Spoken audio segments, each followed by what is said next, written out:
اللهم صل على سيدنا محمد يا رب صل وسلم دائما ابدا على حبيبي. سورہ ملک ان آیات پہ درس چل رہا ہے کہ تم اپنی بات چھپا کے کہو یا سب کے سامنے ظاہر کر کے کرو. انہ علیم بذات الصدور، وہ سینوں کے بھیدوں کو جانتا ہے. تو اس پر میں نے بیان کیا تھا کہ یہ لوگوں کے ذہن میں شیطان ایک وسوسہ ڈالتا ہے کہ یہ کیسے ممکن ہے کہ کروڑوں اربوں لوگوں کی بات اللہ ہر وقت سن رہا ہے. ہم جب ایک کی طرف کان لگاتے ہیں تو دوسرے کی ہماری سمجھ میں نہیں آتی، تیسرے کی سنتے ہیں تو پہلے دو سے رہ جاتے ہیں. اللہ ہر وقت ہر ایک کی سن رہا ہے.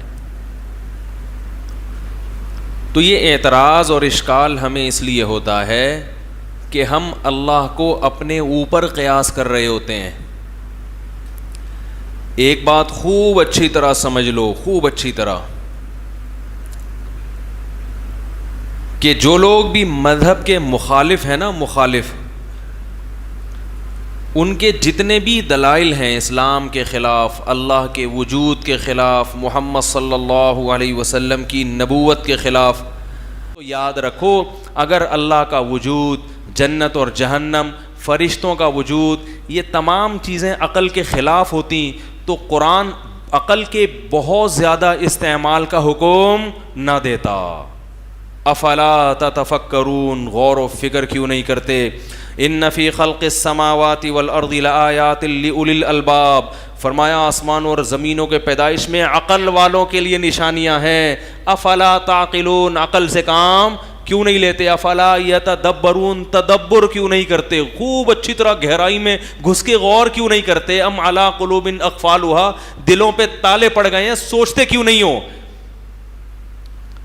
اور یہ کہتے ہیں کہ ہماری عقل، ہم عقل سے فیصلہ کراتے ہیں. اگر عقل سے فیصلہ کرا رہے ہوتے میرے بھائی تو بے عقلی کی باتیں نہیں کر رہے ہوتے. تو یہ کہہ رہے سائنسدانوں کی سمجھ میں فرشتے نہیں آ رہے، تو سائنسدان کی سمجھ میں تو دوسرا سائنسدان نہیں آ رہا ہوتا، بعض دفعہ اس کی تحقیق نہیں آ رہی ہوتی.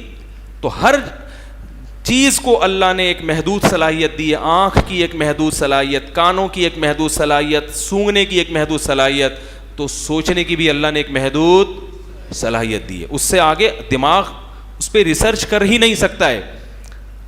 تو یہ جو چیزیں ہیں فرشتوں کا وجود، یہ ہمیں اسلام سے پتہ چلی ہیں. اگر اسلام کا برحق ہونا ثابت ہو جائے دوسرے دلائل سے تو اسلام جو بات کہے گا اس کا برحق ہونے کے لیے الگ سے دلیل کی ضرورت نہیں ہوگی. جیسے جج کے سامنے دو گواہوں کا برحق ہونا ثابت ہو جائے کسی اور دلیل سے، تو جو دو گواہ کسی اور کے حق میں جب گواہی دیں گے تو اس گواہی کے لیے جج کے پاس الگ سے دلیل ہونا ضروری نہیں ہے، کیونکہ جج سے کے سامنے اس دلیل سے ایک چیز ثابت ہو گئی ہے جس دلیل کا برحق ہونا کسی اور دلیل سے ثابت ہو گیا ہے.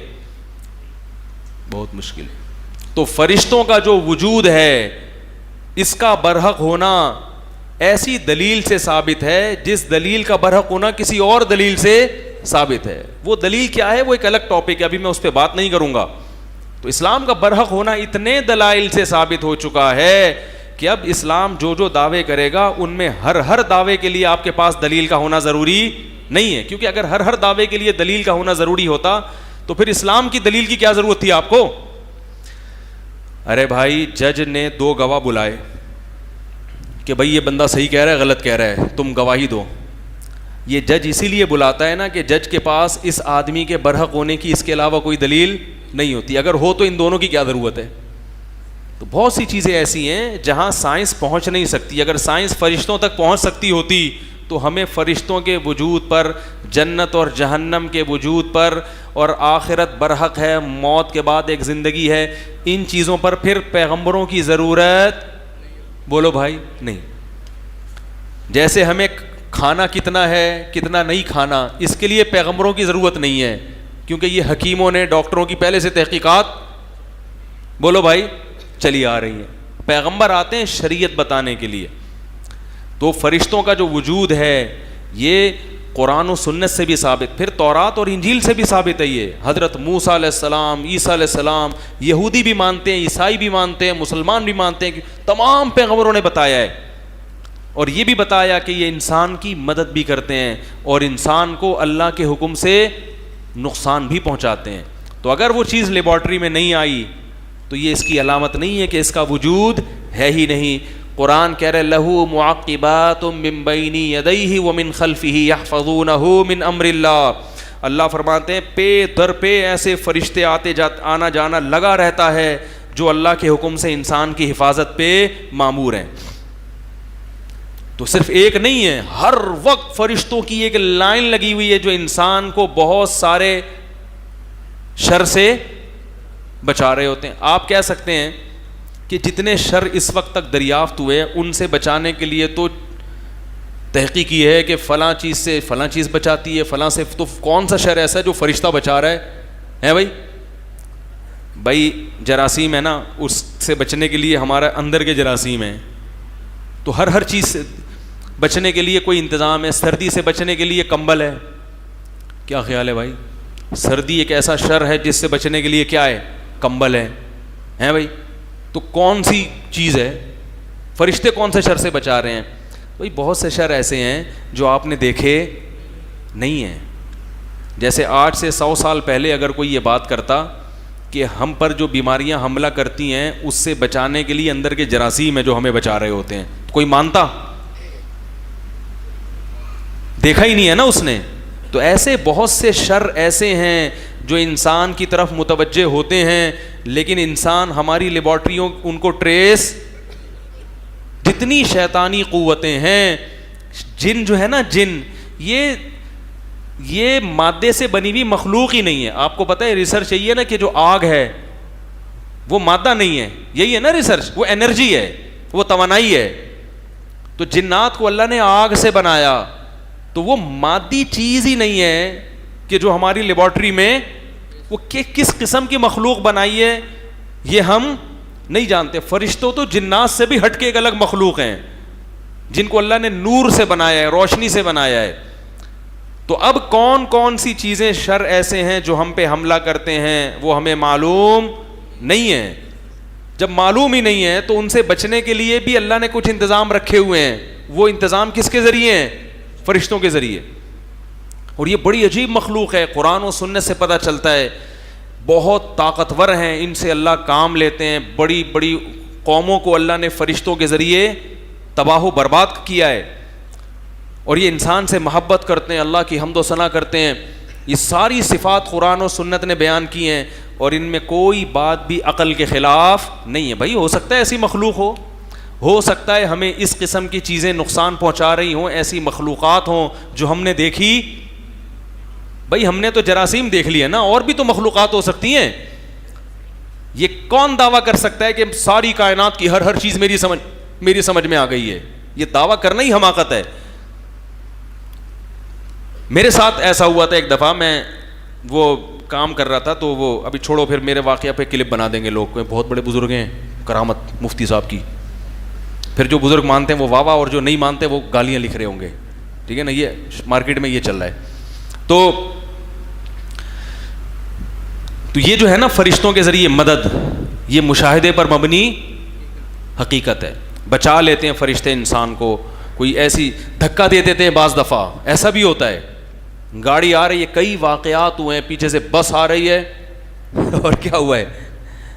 ایک چھوٹا سا واقعہ میں بتاتا ہوں, اس میں کرامت کا اتنا عنصر نہیں ہے, کرامت کا عنصر نہیں ہے, تو چونکہ اس میں کی لاجک بھی ہے تو اس لیے وہ بتا دیتا ہوں. مجھے یاد ہے میں ایک دفعہ جا رہا تھا, تو ہم بچے تھے نا, ہماری عادت تھی ٹیکنیکل قسم کے کچھ الٹے سیدھے کام کرنے کی, کوئی یونیک قسم کا مارکیٹ میں کام لے کر آئے.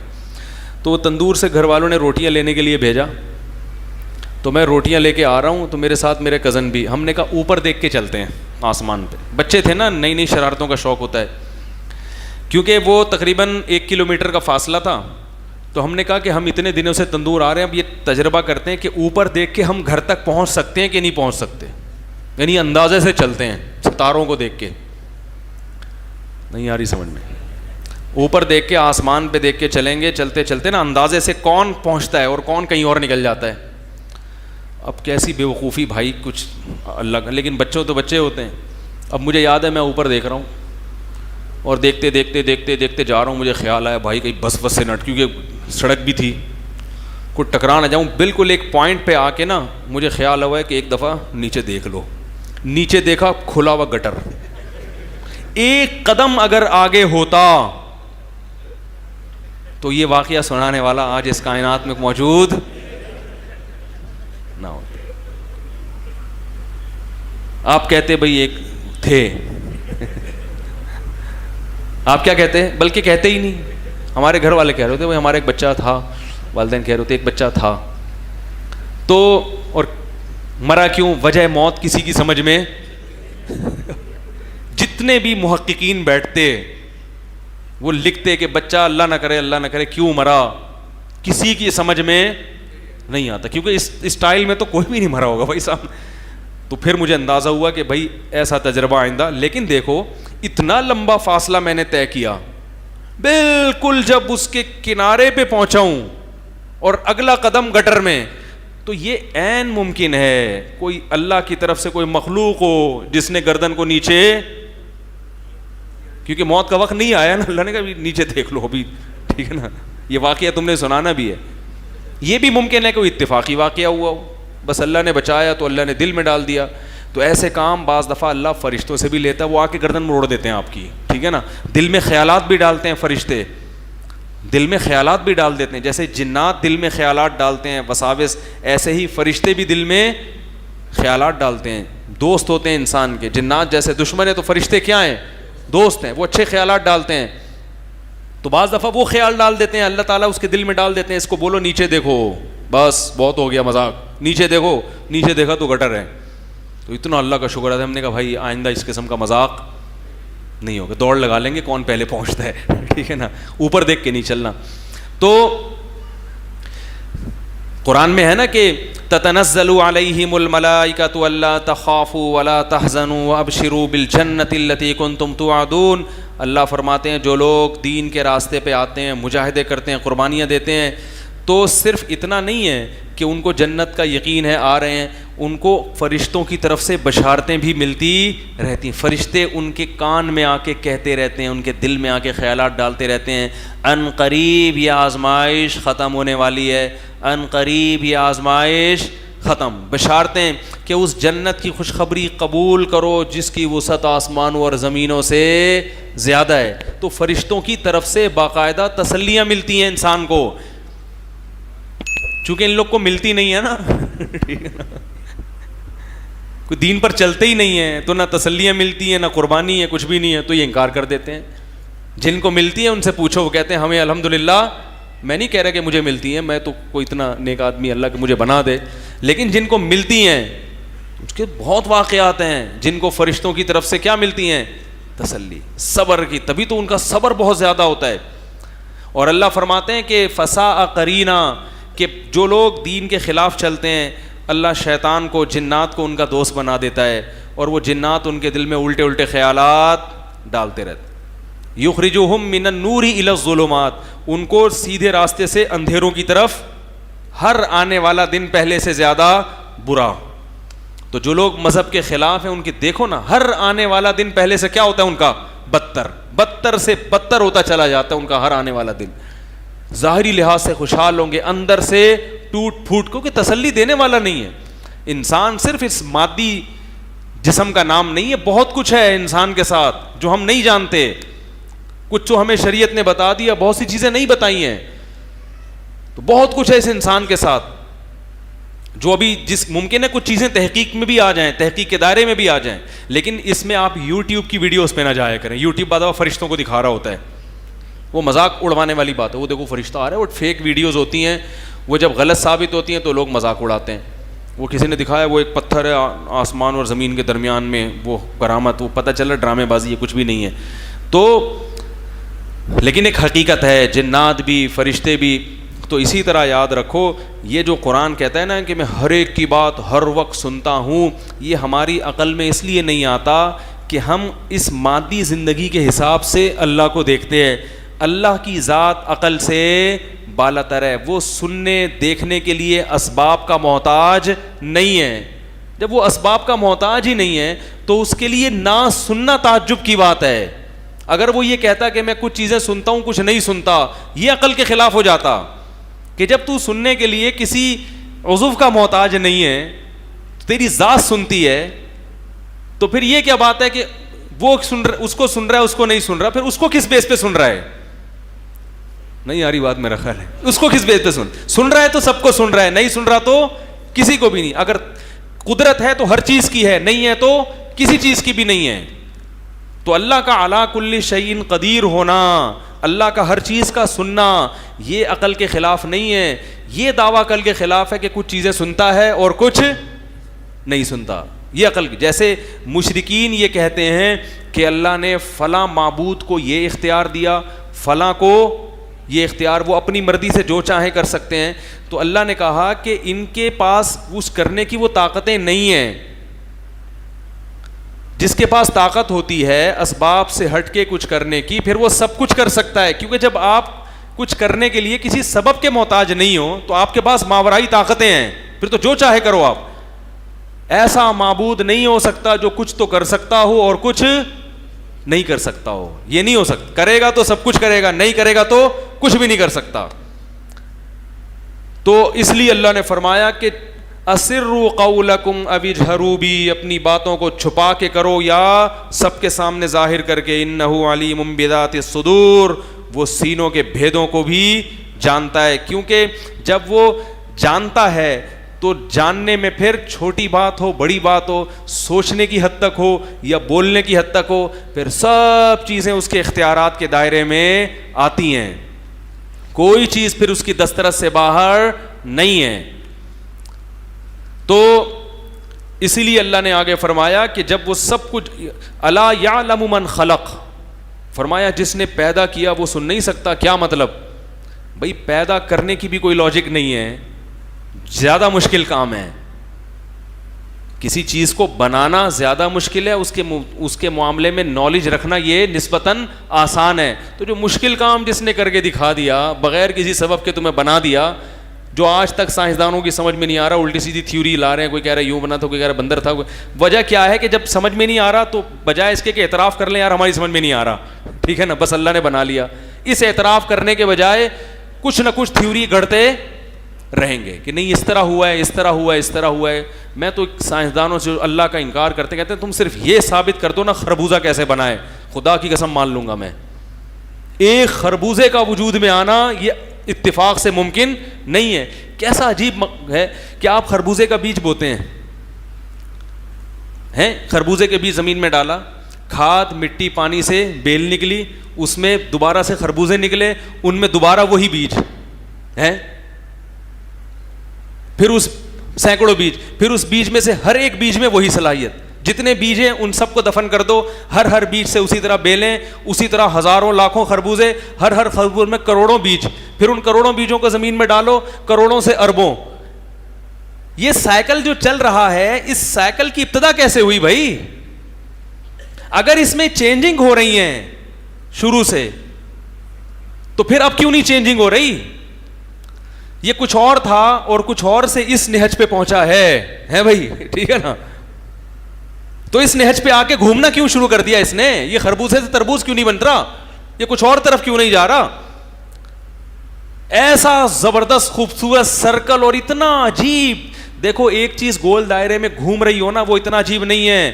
ایک چیز ایسے پروسیس سے کہ ہر مرحلہ پہلے سے بالکل مختلف اور نتیجہ پھر اسی پہ آ کے. بیج ایک بالکل الگ چیز ہے, اس کو آپ نے ڈالا زمین میں, گوبر مٹی کھاد اور دھوپ روشنی سے وہ کیا بن گئی؟ چھوٹا سا پودا. یہ بیج سے بالکل ایک ڈفرینٹ چیز ہے, بالکل ایک الگ چیز ہے. وہ پودا بڑا ہوتا ہوتا ہوتا خوبصورت بیل کی شکل میں, پھر وہ بیل چڑھتی کیسے ہے؟ ایسا لگتا ہے اتنی عقل اللہ نے اس کو دی ہے, کیسی اس کی وہ تاریں نکلتی ہیں, جہاں اس کو کہیں سہارا ملے لپٹ. جیسے کوئی شخص پہاڑ پہ چڑھ رہا ہو نا, جہاں جہاں سہارا ملتا ہے وہیں ہاتھ ڈال کے چڑھنا شروع. تو بیلوں کو بھی نا راستہ چاہیے ہوتا ہے, کوئی دھاگا لٹکا دیں فوراً اس کو پکڑ لے گی, یار ایسے سافٹ ویئر اس بیج کے اندر ڈال دیے کہ اس سے جب کونپلیں نکلیں گی تو وہ جہاں بھی راستہ ملے گا اس کے مضبوطی سے کیا کر لیں گی, تھام لیں گی, اور ایسے بیل پھر اوپر چڑھتی ہے بھائی, جیسے کوئی بلڈنگ پہ چڑھ رہا ہو, اوپر چڑھتی ہے, جہاں جہاں سے اس کے سرے نکلنا شروع ہوتے ہیں وہیں سے اوپر چڑھنا شروع.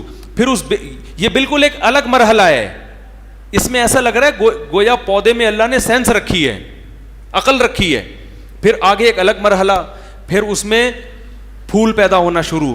یہ پھول کی بناوٹ اور اس پودے کی بناوٹ بالکل ایک دوسرے سے کیا ہے, یعنی یہ سرکل کا اگلا اسٹیپ پچھلے اسٹیپ سے میل نہیں کھاتا.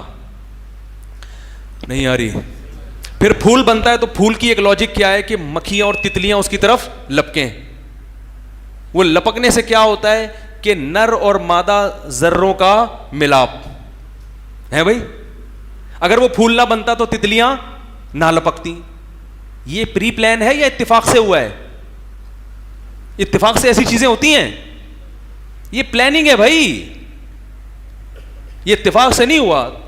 پھر وہ پھول کی طرف جب مکھیاں آئیں گی اور وہ ان کی ٹانگوں سے وہ چپکیں گے ذرات اور نر مادہ پھولوں کا ملاپ ہوگا تو نیچے دوبارہ سے خربوزہ اگنا ہے بھائی. اب یہ پھول کے نیچے جو پھل اگ رہا ہے یہ بالکل ایک نیا مرحلہ ہے جو پہلے مرحلے سے ذرا بھی میچ, بولو بھائی, یہ بالکل ایک ڈفرنٹ چیز وجود میں آ رہی اور وہ کچا ہوتا ہے. پھر وہ کچا ہوتے ہوتے ہوتے ہوتے پک کے, پہلے تو کڑوا ہوگا, ہوتے ہوتے ہوتے پک کے بالکل رنگ بھی پیلا اور کڑواہٹ سے مٹھاس میں تبدیل. یہ بالکل ایک الگ چیز وجود میں آ گئی. پھر کمال ہے قدرت کا کہ جب آپ اس کو کھول کے دیکھو تو وہی بیج جس کو آپ کو اس میں نظر آئے گا جو آپ نے بویا تھا. ہزاروں بیج نظر آ جائیں گے آپ کو اس کے اندر. ہر مرحلہ پہلے سے کیا ہے, الگ ہے, ہر مرحلہ پہلے سے الگ. تبھی قرآن کہتا ہے ذالک ھذا خلق اللہ, یہ ہے اللہ کی تخلیق, یہ ہے اللہ کی تخلیق. ھذا کا مطلب کیا ہوتا ہے, اشارہ. جیسے کوئی ڈارون گویا اللہ کے سامنے کھڑا ہے اور وہ کہہ رہا ہے یہ انسان بندر سے وجود میں آیا, اتفاق سے ایسا ہوا, اتفاق سے ایسا ہوا. اللہ اس کو کان سے پکڑ کے لاتے ہیں, خربوزہ دکھاتے ہیں, ٹھیک ہے نا, کہ انسان تو خربوزے سے زیادہ پیچیدہ ہے. تو خربوزے کو ذرا بیچ زمین میں ڈال, پھر دیکھ اس سے کونپلیں نکلتی ہیں, پھر دیکھ اس سے تناور کی بیلیں نکلتی ہیں, یہ بیلیں کیسے اوپر چڑھ رہی ہیں, پھر پھول کیسے پیدا ہو رہا ہے. اللہ نا اس کو ھذا عربی میں اشارہ, جب ہاتھ سے اشارہ کرتے ہیں نا اس وقت بولا جاتا ہے اشارہ. ایک ہوتا ہے ہوا, ایک ہے ھذا. ہوا کا مطلب وہ, جیسے ہی, اور دس کب ہوتا ہے اشارہ, یہ دس. تو اللہ گویا ڈارون کو کان سے پکڑ کے لا رہے ہیں, ٹھیک ہے نا, بولنا ادھر آ کھڑا, تو لوگوں کو الو بنا رہا ہے, لوگوں کہہ رہے ہیں میں بندر سے ہم وجود میں آئے ہیں, اتفاق سے ہوا ہے.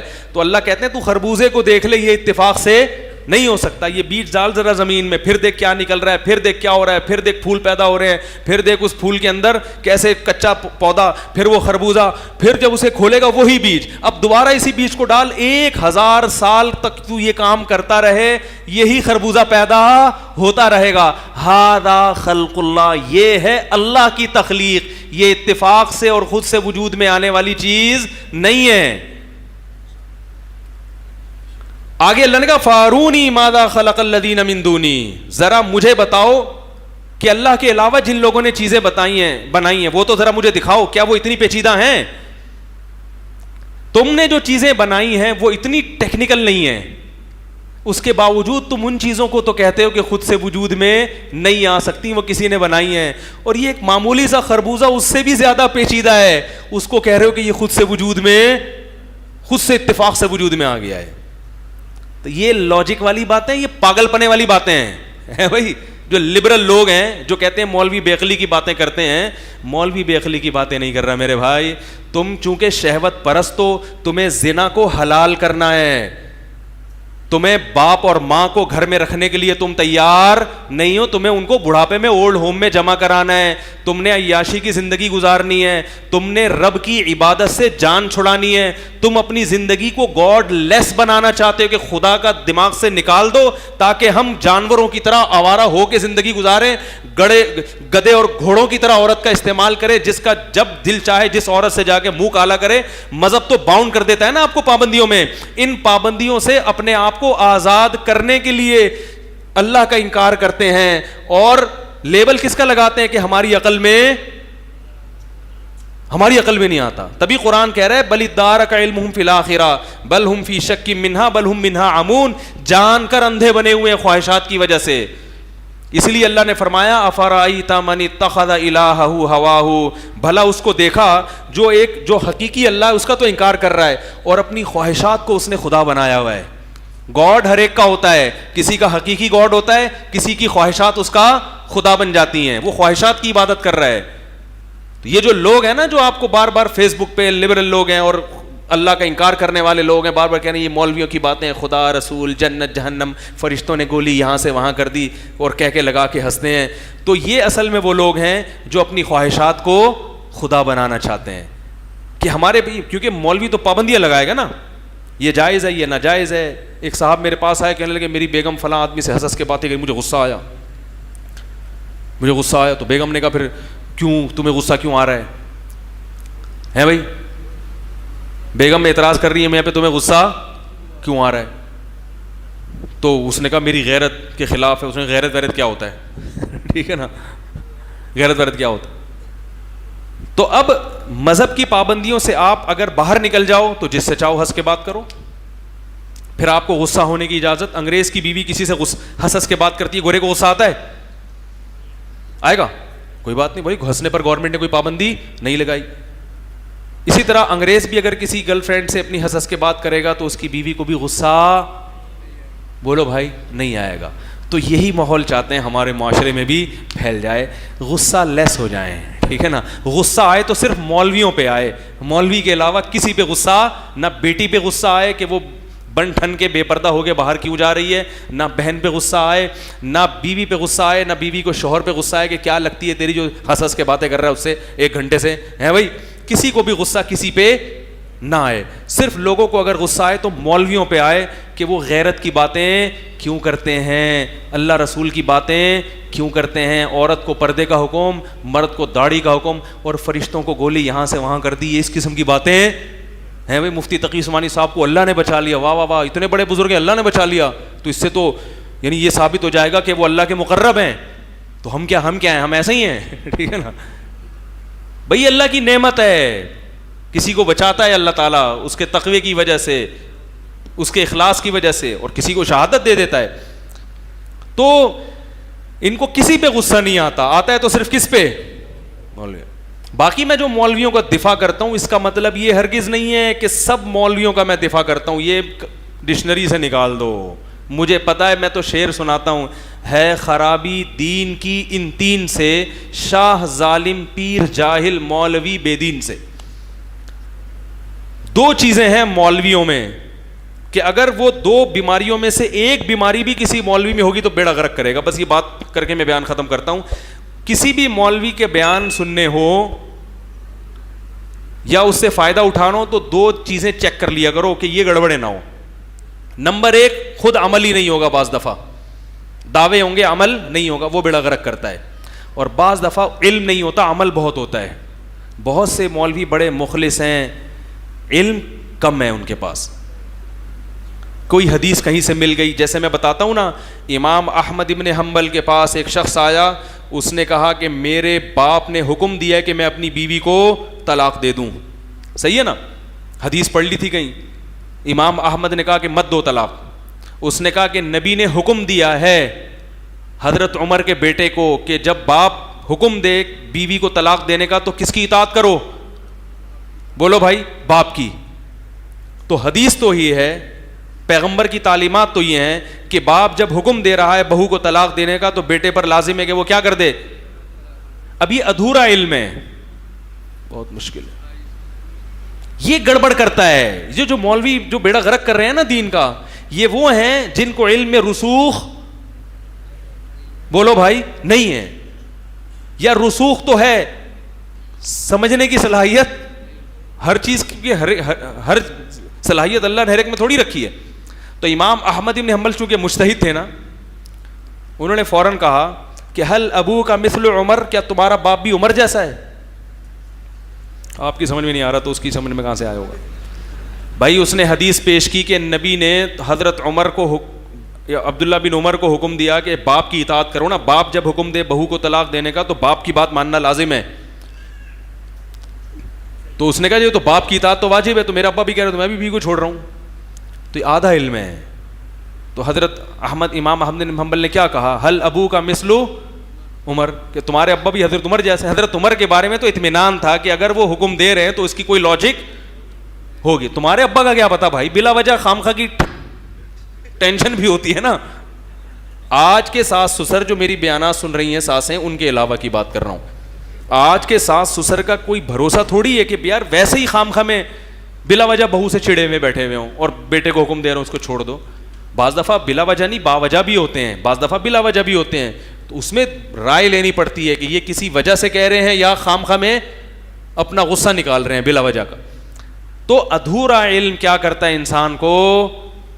میں نے ایک حدیث سناتا ہوں نا, نبی نے فرمایا, ایک حدیث میں آتا ہے کہ ایک صحابی درخت لگا رہے ہیں, آپ صلی اللہ علیہ وسلم نے فرمایا تمہاری عمر تو بہت لمبی ہے, درخت تمہاری عمر کا کیا بھروسہ, کل کا بھروسہ نہیں, اور درخت تو پتہ نہیں کتنے سالوں میں پھل دے گا.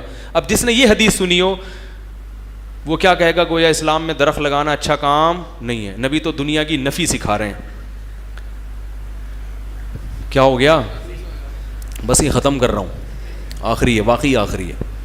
دیکھو حدیث میں آتا ہے ایک صحابی درخت لگا رہے ہیں, آپ صلی اللہ علیہ وسلم نے ان کو کہا کہ کیا درخت 5-6 سال بعد جا کے پھل دے گا. میں حدیث کا مفہوم اپنے الفاظ میں بیان کر رہا ہوں. اور موت کا کوئی بھروسہ نہیں, کل مر جاؤ پرسوں مر جاؤ, ہیں موت کا ایک لمحے کا پتہ نہیں ہے, اور امیدیں اتنے سالوں کی.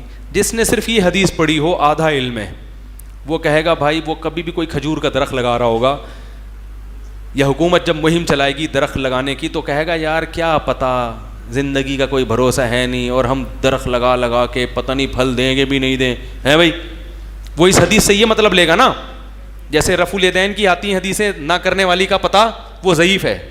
وہ کیا ہے, جو رفع الیدین نہ کرنے کی حدیث عبداللہ بن مسعود کی ہے نا, جس میں نہ کرنے کو سنت قرار دیا, وہ صحیح حدیث ہے. اس میں حضرت سفیان کو جو مدلس کہا گیا ہے نا, تو وہ اس درجے کے مدلس نہیں ہے جس کی وجہ سے حدیث ضعیف ہو جائے.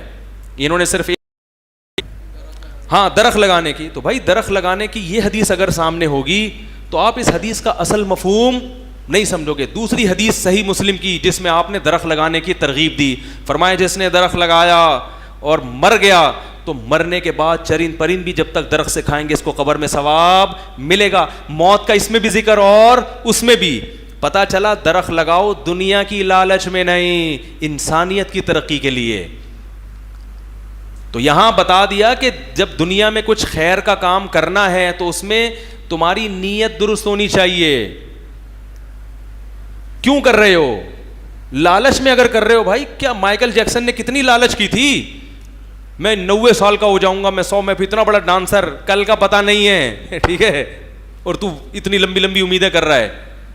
تو ہمیں بتا دیا بھائی درخت لگا رہے ہو, کل کا کوئی بھروسہ نہیں ہے, ہو سکتا ہے پھل مل جائے, ہو سکتا ہے نہیں ملے, اس نیت سے نہ لگاؤ. پھر کس نیت سے, بھائی اس نیت سے مر گیا تو کوئی بات نہیں ہے, پبلک کھائے گی. بھائی جب پرندوں کو کھلانے کا ثواب ملے گا تو پبلک کو کھلانے کا ثواب نہیں ملے گا. اب تو پولیس کا کیس ہے بھائی, سیدھا سیدھا پولیس کا کیس ہے یہ. تو خدا کی قسم یہ گائیڈنس صرف مذہب کرتا ہے, مذہب کو زندگی سے نکال دو گے, ان ایتھیس لوگوں کے پاس اور لبرل لوگوں کے پاس قوم کی گائیڈنس کے لیے کوئی کتاب نہیں ہے جو لوگوں کا قبلہ درست کرے. کیونکہ اگر آپ بولو گے کہ کوئی بات نہیں مر گئے تو قبر میں ثواب ملے گا, قبر میں تو کچھ نہیں ہوتا. کون سی سائنس کی کتاب میں لکھا ہے قبر میں ثواب بھی ملتا ہے عذاب بھی ملتا ہے؟ وہ مانے گا کہ کوئی بات نہیں, لوگ خوش ہوں گے تو پبلک کھائے گی, دعائیں دے گی. جب مر ہی گیا تو دعائیں لگیں گی کس کو, جا کے ہڈیوں کو لگیں گی دعائیں جا کے. آپ اس کو موٹیویٹ کیسے کرو گے خیر کے کام پر, کیسے موٹیویٹ کرو گے آپ اس کو کہ اچھا کام کرے؟ وہ کوئی موٹیویٹ کرنا ممکن نہیں ہے. یہ تو جو غیر مسلموں میں 5-10% لوگ جو خیر کا کام کر رہے ہوتے ہیں نا, وہ نظر آ رہے ہوتے ہیں.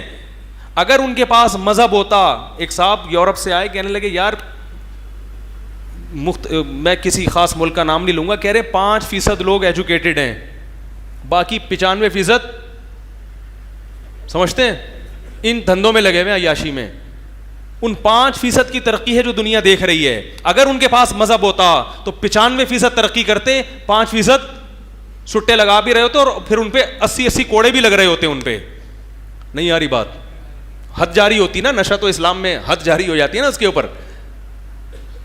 تو اگر یہ مذہب کو فالو کرنے والے لوگ ہوتے تو 95% کیا ہوتے؟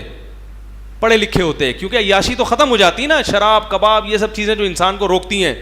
تو خیر یہ موضوع بڑا لمبا ہے, اس پہ بہت سارے اشکالات ہوں گے لوگوں کو, پھر میں اس کا جواب دوں گا.